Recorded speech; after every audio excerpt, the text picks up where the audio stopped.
Hey, I'm Nancy Cavey, National ERISA and Individual Disability Attorney. Welcome to Winning Isn't Easy. Before we get started, I've got to give you a legal disclaimer. This podcast is not legal advice.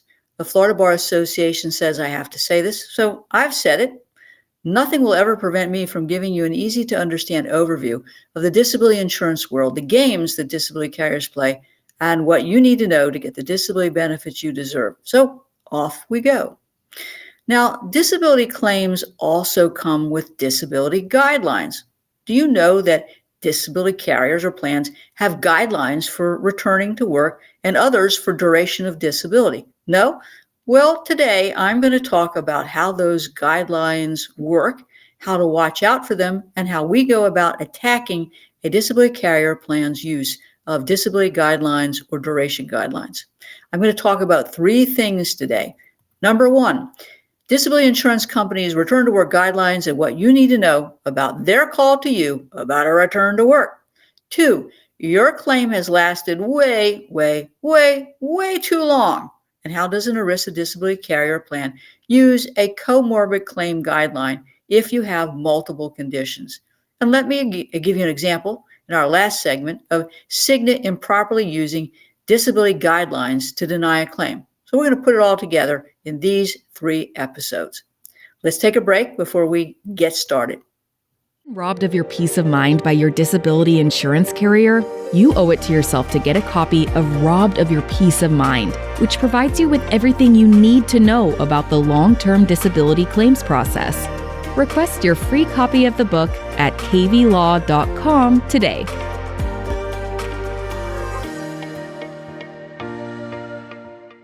Welcome back to Winning Isn't Easy. Ready to get started?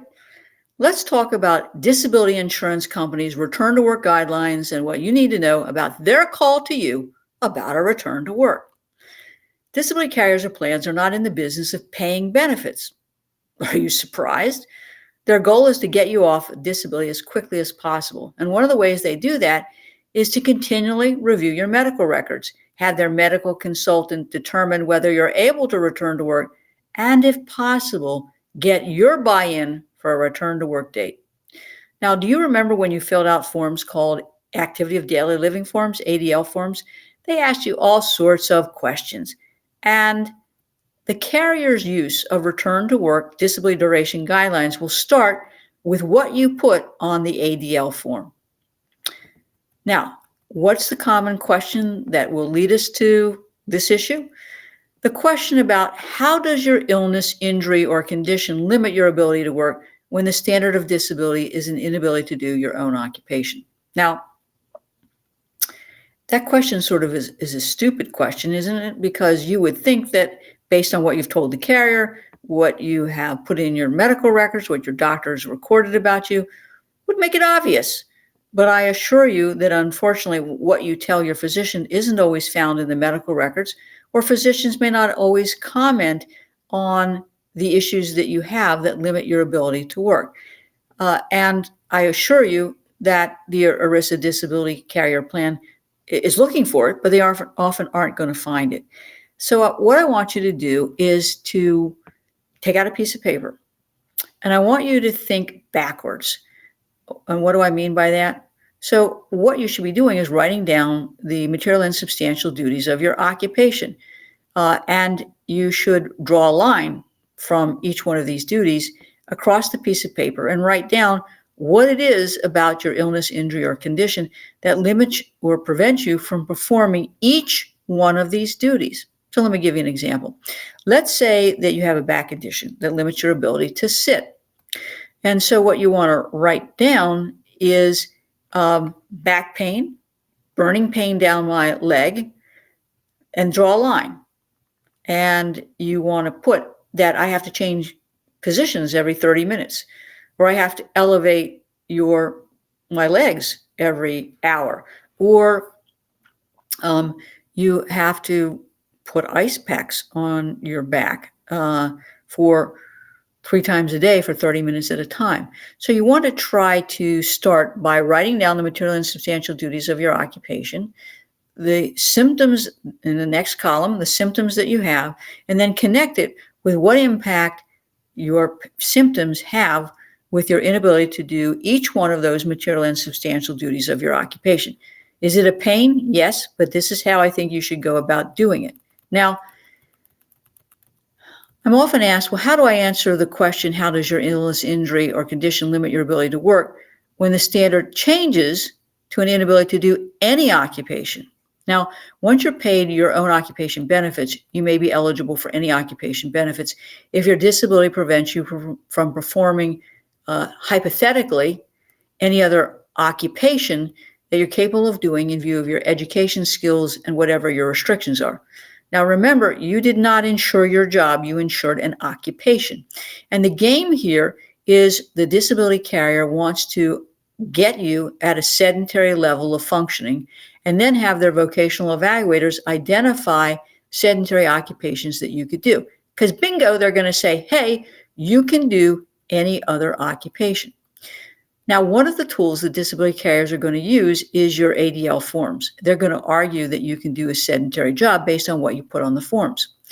When you are approaching the end of that own occupation period, you're going to be asked to fill out some new forms, and you're always asked to fill out these ADL forms. And I want you to think differently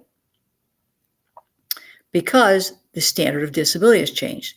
I want you to be thinking about why you can't do a sedentary job. So take out another piece of paper and write down each one of your disabling medical conditions.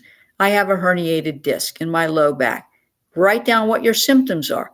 I have tingling and numbness that radiates down my right leg to my toes 24/7, and I have to get up and move every 45 minutes. So that's the baseline for what you want to write down for each one of your disabling medical conditions or symptoms. Then you're going to think in that last column why it is, and I want you to address this, what problems would you have doing that job, a job full time? Well, I can't sit for 45 minutes, and then when I sit for that, I can only sit 30, and my ability to sit reduces over time. Why you couldn't do a full-time job that will require you only to sit down all day? Why you couldn't do a full-time job that will require you to use your upper extremities and hands on a repetitive basis? Why? Well, because every sedentary job requires you not only to sit on your rear end, but to use your arms and hands in a repetitive basis. You want to think about what problems you might have with production or pace, what problems you might have with concentration, what problems you might have with absenteeism. So you've got this all on one page. You can do it on an Excel spreadsheet or just a piece of lined paper, or in my case, a legal pad, okay? Saying you can't do a sedentary occupation isn't good enough, and having your physician say you can't do a sedentary occupation isn't good enough. You ultimately want your doctor to opine that you have restrictions and limitations that are sedentary or less.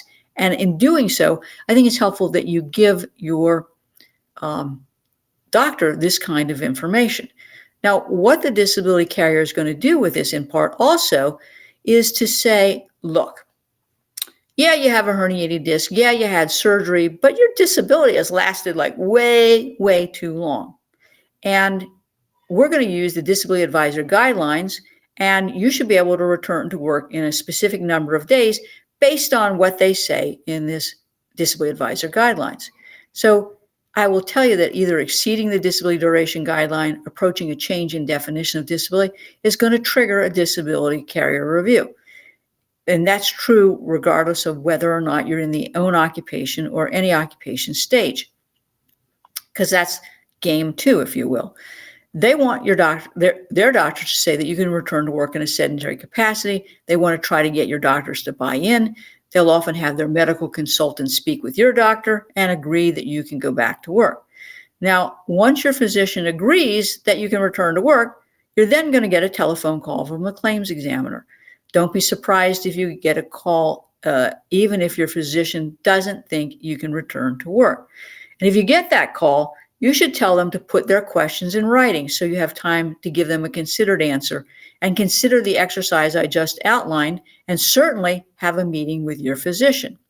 The call here is a clear indication that the carrier or plan is creating evidence to justify a claims denial or termination. And it's time, if you don't already have one, to get an ERISA lawyer before your benefits are terminated. And if you decide on your own to talk with the carrier or plan, which I don't recommend, I want you to be aware of 3 things that they're going to discuss with you. First, they're going to tell you that they're not going to tell you that the purpose of the call is to get you to agree with their physician's opinion that you can return to work, your physician's agreement that you can return to work, and the date you can return to work. So they're going to talk about 3 things. Number 1, whether you agree with the medical or behavioral health impairments that allow you to go back to work. In other words, you had the herniated disc, you have surgery, and you can go back to work, right? Secondly, whether you agree with the date of return to work assigned by their physician or your physician. Our doctor or your doctor says you can go back to work next week. Don't you agree with that? And then the third thing they're going to say is, or ask, are there any vocational issues that need to be addressed regarding this estimated return to work? Now, that presumes that you can go back to work. But again, some of the vocational issues might be, it would be nice if my employer accommodated me by getting me a different chair or changing my hours or doing this or that. That might be helpful or not helpful because many times there is no accommodation requirement in the disability insurance plan or policy. So you can see that also then might be followed up with the next logical question. Oh, you don't think you're able to go back to work? Or you think you could go back to work with some form of accommodations? Can we provide you with any vocational assistance in returning you to work? So what's the phone call template? Now you kind of know what the overview is. The phone call may start like this. I'm your disability claims examiner. I want to talk with you about the date your attending physician indicates that you're physically or emotionally able to return to work. And at this point, you're shocked because your doctor may have not even returned you to work, and this is news to you. The adjuster or claims examiner will go on and say, I want to make sure that we're on the same page, right, so that we can best understand your needs and support your return to work on this date. Obviously, that's bull. Your physician suggested a return to work date of X. What do you think about this date? Or that disability duration guideline indicates that you should be ready to return to work on X date. What do you think about that date? Or our physician has suggested a return to work date of X. What do you think about that? Now, again, this might be the first time you've ever heard this, that you've been released to return to work. And if that's the case, I suggest that you advise the claims examiner that you want those questions in writing and you would like to discuss it with your physician before continuing the discussion. How you answer these questions are going to determine what happens next in your disability claim. So let's say you foolishly say, I agree with the return to work date. What's going to happen next? The phone call template requires the claims examiner to discuss whether there are any vocational issues that they need to know about and help you with a return to work scenario. So these questions can include, do you have a job to return to? In other words, is your employer going to take you back? Do you have transportation issues? Do you need accommodation? Do you think you could return to work full-time or part-time? What would have to happen for you to go back to work full-time? Do you have any vocational issues that you would love to discuss with our vocational counselor? Now, again, this is the time when you say, would you put all these questions in writing? And could you send me the documentation that says I can go back to work? Don't agree with what they have to say. Better yet, hire a lawyer at this point. Now, if you answer all these questions, yes, I have a job to return to. No, I don't have any transportation issues.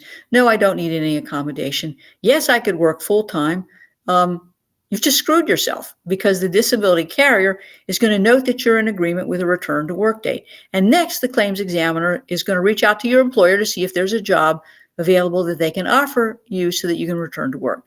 Now, your employer doesn't have to offer you a job, and the disability carrier doesn't have to provide you with any vocational services to assist you in returning to work or finding other work. The issue is whether or not you can work, not whether or not, and that's hypothetically, by the way, mythically, not in the real world national economy. But if you say, hey, I can go back to work, the disability carrier is going to say, ha ha, we gotcha. You're able to return to work in your own occupation or any occupation. Too bad, so sad. We are denying your claim. Now, What happens if in the course of this discussion you disagree with a return to work? The claims examiner doesn't want to hear that. So they're going to ask some more questions. Your perception of your medical or emotional status, the symptoms that, in your opinion, prevent you from returning to work, whether you've discussed with your physician your understanding of your prognosis for further recovery, whether you've discussed with your doctor a return to work date, whether you've discussed your functional restrictions and limitations. Now, they're trying to catch you and your doctor in a trap here. And what they will do is to try to take this information back to your physician and get them to agree about a return to work, even if the doctor hasn't agreed with that at that point in time. Now, I suggest, again, that all this be in writing, that you do the exercises that I've talked about, and that you schedule a conference with your doctor to discuss a return to work. You should get documentation from your physician concerning these issues. And your physician should obviously understand the definition of your own occupation or any occupation in your occupational duties. What they are probably going to do is then schedule another conversation with you once you've had an opportunity to discuss this with your physician. And they're going to document this call in their claims adjusting notes, which aren't always accurate. And when they call you again, they're going to go through the same questions that they asked you before.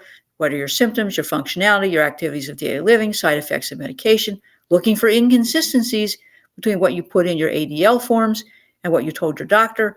And then they're going to be, again, questioning why you can't work in a full-time capacity and go back to work on X date. These return to work calls are a wake-up call for you. They're just another reason why you should have an experienced ERISA disability attorney representing you in your disability insurance claim. Now, I've given you a lot of food for thought here. I want you to consider this, and we're going to take a break. And when we come back, we're going to talk about the disability carrier's use of comorbid claim guidelines. Got it? Let's take a break.